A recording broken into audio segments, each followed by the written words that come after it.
नमस्कार भाई और बहनों। तो दोस्तों, आपके पास भी एक ऐसा फॉर्म भारत सरकार की तरफ से आया होगा।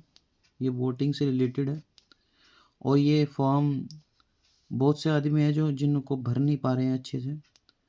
तो मैं आपको इस फॉर्म के भरने की सारी बताऊंगा कि कैसे भरा जाएगा ये फॉर्म। तो चलिए स्टार्ट करते हैं। तो दोस्तों, सबसे पहले यहाँ पर दिया गया है जन्म तिथि। ठीक है जी, दिन, माह और वर्ष। तो आपको यहाँ पर जन्म डेट डालनी है। जिसका भी नाम यहाँ पर मिलेगा, ठीक है ना, उसी का जन्म डेट यहाँ पर आपको डालनी है। उसके बाद आ जाएगा आधार संख्या। तो जिस व्यक्ति का ये फॉर्म है उसका आपको यहाँ पर आधार संख्या डालनी होगी। उसके बाद आ जाता है मोबाइल नंबर। तो यहाँ पर आपको एक मोबाइल नंबर भी डालना है।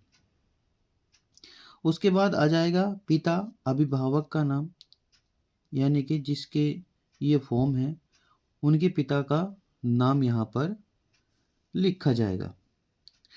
उसके बाद आता है दोस्तों पिता अभिभावक का IPIC संख्या यदि उपलब्ध हो। तो दोस्तों IPIC संख्या क्या होती है, तो दोस्तों मैं आपको दिखाऊंगा। तो दोस्तों ये पहचान पत्र है और यहाँ पर ये लिखा हुआ है YQE 224680। तो ये दोस्तों IPIC संख्या होती है। तो दोस्तों यहाँ पर सिंपली आपको पिताजी का भी IPC संख्या यहाँ पर लिख देना है। उसके बाद आता है दोस्तों माता का नाम। तो यहाँ पर माता का नाम सिंपली आपको लिख देना है। उसके बाद आता है माता का IPC संख्या। तो दोस्तों जैसा मैंने पहचान पत्र में दिखाया था, आपको अपनी मम्मी का भी उसमें ये जो भी है उसको आपको ये IPC संख्या यहाँ पर डाल देनी है। हर पहचान पत्र आपको मिलेगा। उसके बाद पति या पत्नी का नाम। अगर आपकी शादी हुई है तो दोस्तों अपनी पत्नी का नाम लिख दो और उसका IPC संख्या लिख दो। अगर आप मैरिड नहीं हो, शादीशुदा नहीं हो, तो आप ये इन दोनों को छोड़ दो। उसके बाद आता है दोस्तों,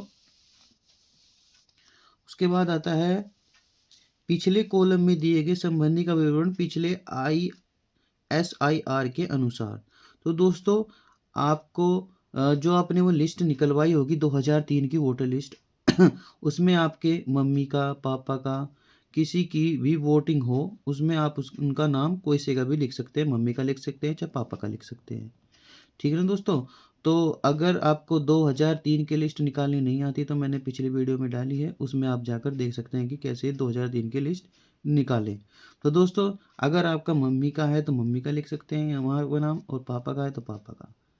और दोस्तों यहाँ पर अपने अगर पापा का नाम लिखोगे, अगर अपनी मम्मी का नाम लिखोगे तो मम्मी का नाम यहाँ पर आपका मम्मी का नाम लिख देता है। ठीक है ना दोस्तों। और IPC संख्या, उनकी IPC संख्या लिख देनी है। ठीक है ना दोस्तों, जो पहले थी उनके पुराने पहचान पत्र में। ठीक है ना। और संबंधी का नाम लिखना है, यानी कि अपने नाना जी का नाम लिखना है। संबंध हो गए उनके पिताजी, तुम्हारी माता जी के पिताजी, उनका जिला, राज्य और दोस्तों विधानसभा निर्वाचन क्षेत्र का नाम, कहाँ पर वे वोट डालते हैं। अब जैसे कि यहाँ पर आ जाएगा विधानसभा निर्वाचन क्षेत्र की संख्या। तो जैसे कि हमारी है, हमारी जैसे दोस्तों इसमें दिखाई गई है विधानसभा क्षेत्र की संख्या का नाम हमारी है 11 बुढ़ाना। तो दोस्तों ऐसे ही आपके पहचान पत्र पर भी वहाँ डली हुई होगी, तो उस पर आपको यहाँ पर सिंपली यहाँ पर लिख देना है। और यहाँ पर भाग संख्या लिख देना है। जो आपको लिस्ट निकलवाई होगी 2003 की उसमें आपको भाग संख्या भी मिलेगी। और क्रम संख्या, मकान नंबर के लिस्ट जो होगी, मकान नंबर होगा उसके जस्ट सामने आपको क्रम संख्या दिखाई देगी, वो यहाँ पे आपको लिख देना है। और लिखने के बाद आपको ये BLO के पास जमा कर देना है। अगर आपको फिर भी कोई तकलीफ़ होती है तो यहाँ पर ऐसे ही कोई भी फॉर्म होगा तो उस पर BLO का नंबर पड़ा हुआ होगा, अगर कोई भी प्रॉब्लम होती है फार्म भरने में कैसे भी, तो आप BLO से संपर्क कर सकते हैं, वो आपको सही और अच्छी जानकारी प्रदान करेंगे। तो दोस्तों अगर वीडियो अच्छी लगी है तो वीडियो को लाइक करें, शेयर करें, सब्सक्राइब करें। और दोस्तों मिलते हैं फिर अगली वीडियो में, तब तक के लिए नमस्कार।